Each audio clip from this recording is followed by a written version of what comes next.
नमस्कार दोस्तों, स्वागत है आपका ओनली पीसीएस पे। देखिए, यूपी पीसीएस मेंस की जो सीरीज चल रही है उसमें ये हमारा 5वां पेपर है। तो इसमें हम लोग आज देखेंगे यूनिट 6 5वें पेपर में। तो इसका यूनिट 6 का सिलेबस क्या है? तो भारत के विकास में यूपी की भूमिका पूछी गई है इसमें जो टॉपिक है। तो इससे संबंधित एक चीज़ और जान लीजिए कि 2023 का जो मेंस हुआ था उसमें इस टॉपिक से संबंधित क्वेश्चन नहीं पूछा गया है। तो इस बार 24 में पूछने की संभावना बहुत ज़्यादा है, तो इसलिए इसको तैयार अच्छे से कर लीजिए आप। 24 में ये क्वेश्चन यहाँ से रहना ही रहना है आपका। तो देख लेते हैं।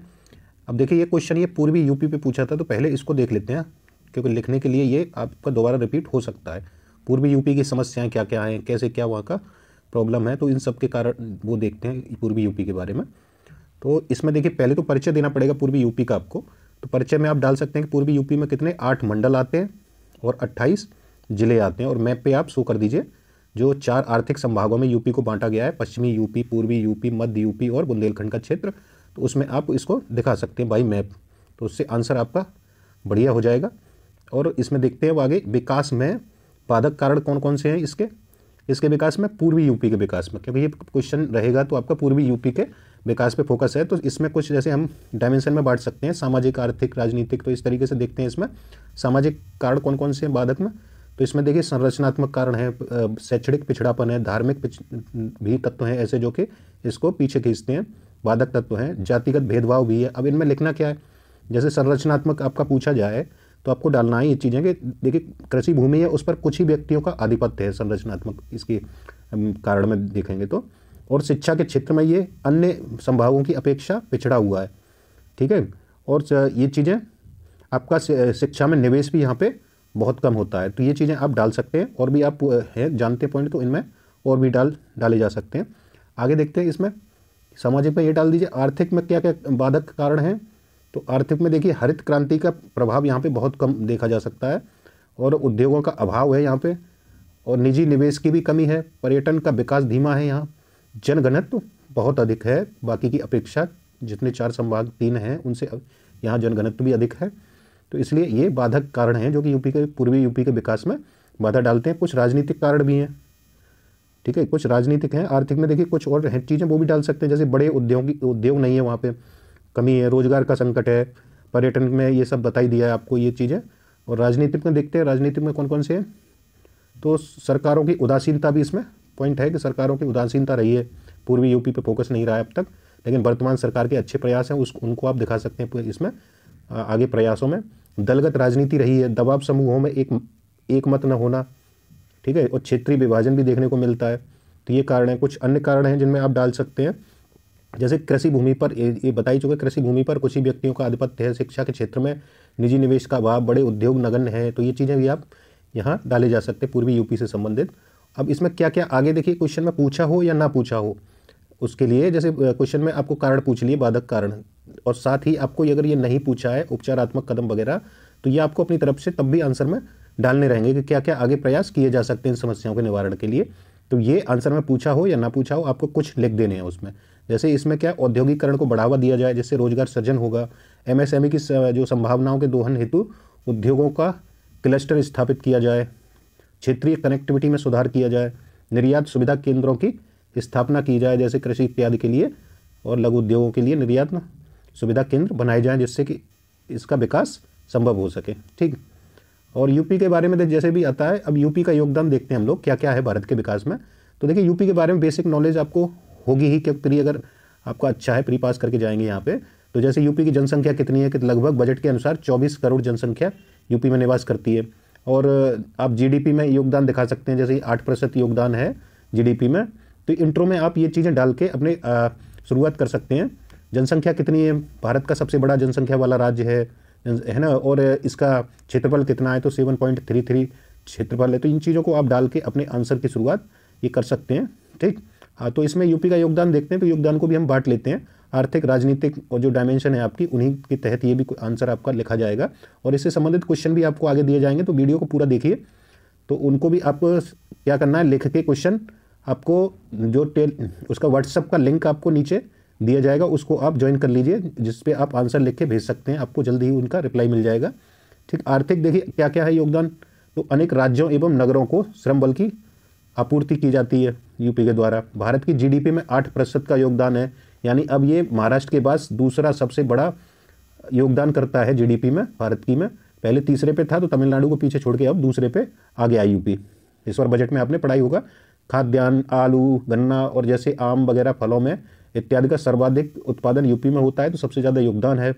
हथकरघा में, सूती वस्त्र में, चमड़ा उद्योग में, इनमें सबसे ज़्यादा योगदान है यूपी का। उपजाऊ भूमि है, क्योंकि जो यूपी है वो गंगा यमुना के दोआब में पड़ता है और यहाँ पे मिट्टी, उपजाऊ मिट्टी है और पानी की उपलब्धता अच्छी है, तो इसलिए कृषि भूमि यहाँ उपजाऊ है।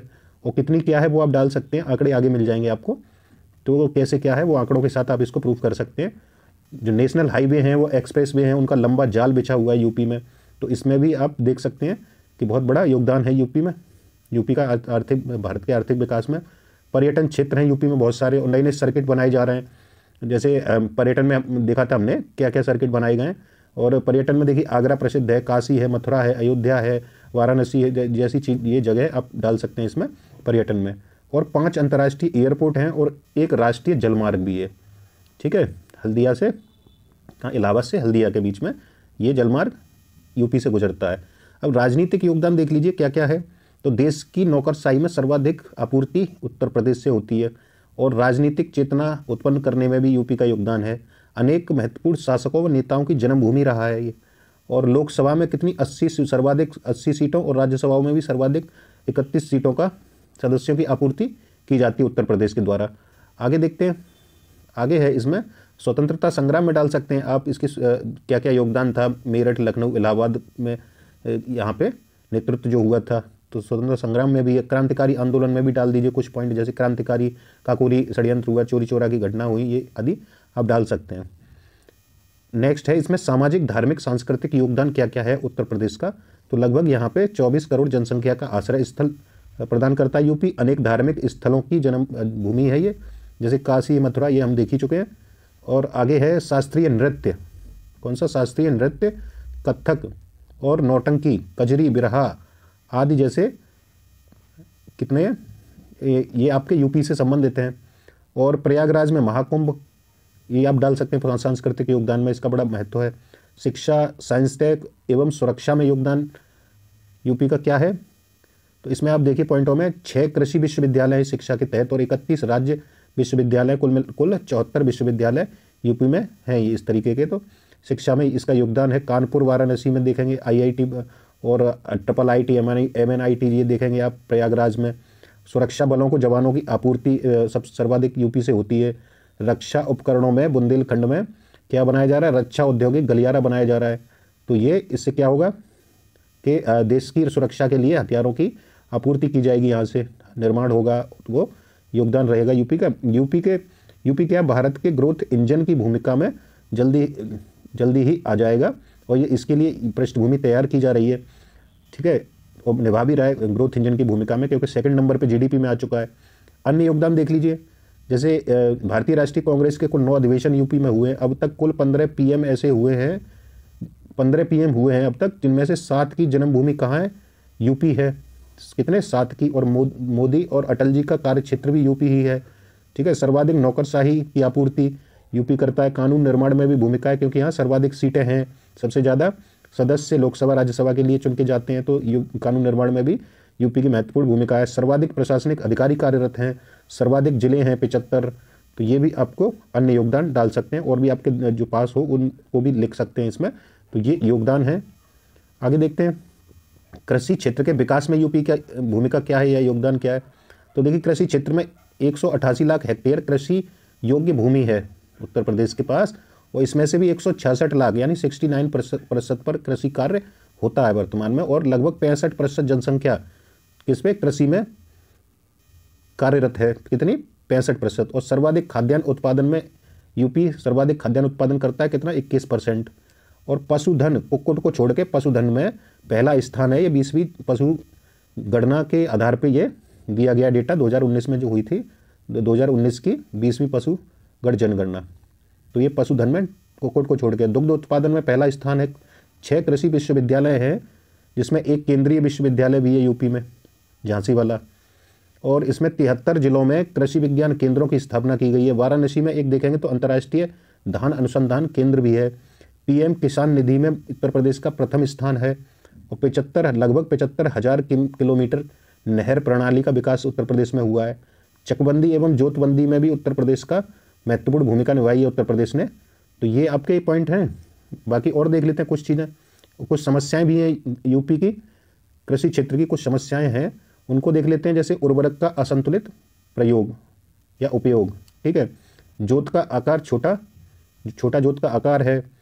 और कितना लगभग यहाँ पे जो जोत का आकार आप चेक कर लीजिएगा डेटा कितना है प्रति व्यक्ति जोत का आकार, नहीं तो वो एक डेटा का वीडियो बना के अलग से बाद में आपका डाल दिया जाएगा, तो उसको आप देख सकते हैं।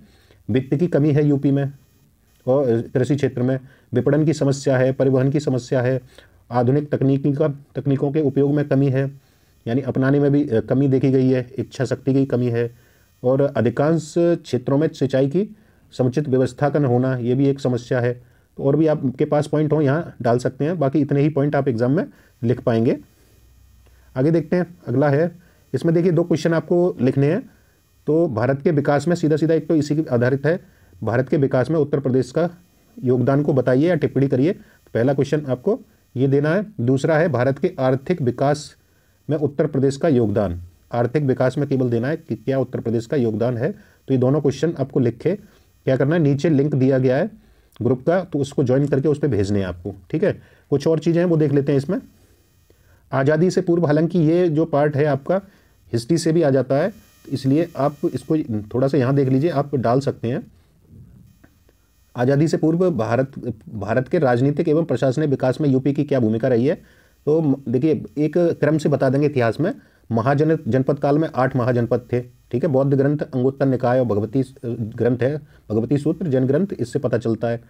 6वीं सदी BC में, थोड़ा सा क्लियरिटी नहीं है लेकिन आप देख लीजिए इसको, 10 गणराज्यों में से कितने, 7 उत्तर प्रदेश में थे। कौन कौन से थे 7? तो कपिलवस्तु के शाक्य, पावा के मल्ल, कुशीनारा के बल्ल, केशपुत्र के कलाम, सुमसुमारगिरी के भग्ग और पिप्पलवन के मौर्य, जो मौर्य चंद्रगुप्त मौर्य का संबंध यहीं से था, रामग्राम के कोली। तो ये आपके 7 गणराज्य भी थे। मौर्य एवं मौर्योत्तर और गुप्त एवं गुप्तोत्तर काल में भी यूपी का प्रमुख केंद्र था यूपी, जिसको आप और भी कुछ पॉइंट आप डाल सकते हैं। मेनली तो हम इसको इतिहास वाले टॉपिक में करेंगे। सल्तनत एवं मुगल काल में प्रमुख भूमिका रही थी, कई शहरों की स्थापना हुई थी, जैसे फिरोज शाह तुगलक ने किया था जौनपुर, फिरोजाबाद इत्यादि की स्थापना। आगरा की स्थापना 1504 में सिकंदर लोदी ने की थी। फतेहपुर सीकरी की अकबर के द्वारा स्थापना हुई। वहीं देखिए अगला पॉइंट, उत्तर मुगल काल में यूपी को अवध के नाम से जाना गया, और जो 1856 तक इसी में रहा था, लेकिन 1856 में डलहौजी के द्वारा कुशासन के आरोप लगा के इसे अंग्रेजी शासन में विलय कर लिया गया था। 1857 की क्रांति में भूमिका देख ली तो इसकी शुरुआत ही 1857 की क्रांति की कहाँ से होती है, मेरठ उत्तर प्रदेश से, 10 मई 1857 को। नेतृत्व यहाँ पे दिखा देना है आपको कि बरेली में किसने किया, इलाहाबाद में किसने किया है, और कानपुर से किसने किया है, बिठूर से, झांसी से। तो ये आप 2-4 एग्जाम्पल इसमें दे सकते हैं नेतृत्व में। और बाकी अधिवेशन आपको पता ही है राष्ट्रीय कांग्रेस के कितने हुए थे, 9 अधिवेशन यूपी में हुए हैं। तो ये आपका हो गया। अब कुछ और चीज़ देख लेते हैं, लघु उद्योग के बारे में जैसे पूछा जाता है, हालांकि पेपर 6 का पार्ट है, लेकिन कुछ यहाँ भी आपको देख लीजिए, यहाँ पे क्वेश्चन पूछा जाता है, थोड़ा सा आप डाल सकते हैं लघु उद्योग का। तो लघु उद्योग में है लघु उद्योग का प्रदेश की अर्थव्यवस्था में योगदान क्या है। तो योगदान देखिए प्रमुख, पहले तो इसकी परिभाषा देनी है। तो इंट्रो में आप दे सकते हैं यूपी को भारत का लघु उद्योग का राज्य कहा जाता है, ये भी जानिए। और इंट्रो में आप दे सकते हैं निवेश के आधार पे, जो MSME की परिभाषा के अनुसार लघु उद्योग की परिभाषा है कि निवेश 10 करोड़ तक और वार्षिक टर्नओवर 50 करोड़ तक होना चाहिए, तो वो आपके लघु उद्योग कहलाएंगे। प्रमुख उद्योग क्या है, लघु उद्योग के क्षेत्र बता दीजिए, जैसे इत्र और सुगंधित तेल कहाँ से संबंधित है, ठीक है, कन्नौज वगैरह का वो दिखा देना है। मिट्टी के खिलौने हैं, दिया सलाई उद्योग बरेली क्षेत्र में, साबुन उद्योग कानपुर लखनऊ इत्यादि दिखा देना है। हथकरघा एवं सूती उद्योग, औषधि उद्योग, कांच उद्योग फिरोजाबाद, जितने आपके ODOP में हुए शामिल उनको भी आपको मेंशन कर देना, वो सब लघु उद्योगी हैं। आगे देखते हैं योगदान, देखिए क्या क्या है इसमें लघु उद्योगों का। तो क्रय शक्ति क्षमता में वृद्धि होती है, आय व धन के न्याय संगत वितरण में इसका योगदान है, सामाजिक आर्थिक विकास में योगदान है, गरीबी निवारण में है, औद्योगिकरण में वृद्धि होती है इससे, और क्षेत्रीय असंतुलन व कृषि क्षेत्र की प्रचंड बेरोजगारी की समस्या के समाधान में इसका उपयोग हो सकता है। GDP में वृद्धि में योगदान है, आय में वृद्धि, रोजगार में वृद्धि। कृषि क्षेत्र के बाद दूसरा सर्वाधिक रोजगार प्रदाता क्षेत्र है ये। ठीक है, तो ये योगदान है आपके। कुछ इसमें देखिए सरकारी प्रयास आप डाल सकते हैं, सरकारी प्रयासों में और भी योजनाएं आपको, खासकर जब बजट आता है तो उसकी करंट की योजनाएं निकाल लीजिए। जब डेटा वगैरह हम लास्ट वीडियो में देखेंगे, जब अलग से टाइम आएगा इसका, क्योंकि चेंज होता रहता है डेटा। सरकारी प्रयासों में ODOP को दिखा सकते हैं, उसके तहत क्या क्या प्रशिक्षण दिया जा रहा है और उसमें क्या क्या प्रावधान है, तो वो आप दिखा सकते हैं। टूल किट वगैरह दी जाती हैं। प्रधानमंत्री रोजगार सृजन कार्यक्रम में परियोजना का लागत का 50 लाख तक अगर लागत है तो कितना अनुदान दिया जा रहा है, 15 से 35% तक। मुख्यमंत्री युवा स्वरोजगार योजना, तो 25 लाख तक की परियोजनाओं हेतु कितना अनुदान है, 25% का अनुदान इसमें दिया जा रहा है। तो और भी योजनाएं हैं, तो आपको 3-4 ऐसे नहीं भी पूछा आंसर में तब भी सरकारी प्रयासों को आप 2-3 को दिखा सकते हैं, जिससे कि आंसर की डायमेंशन भी बढ़ जाती हैं और इससे नंबर इंक्रीज होने की संभावना रहती है। तो इस वीडियो में इतना ही है, बाकी लिंक नीचे दिया हुआ है, उसे ज्वाइन कर लीजिए। Thank you.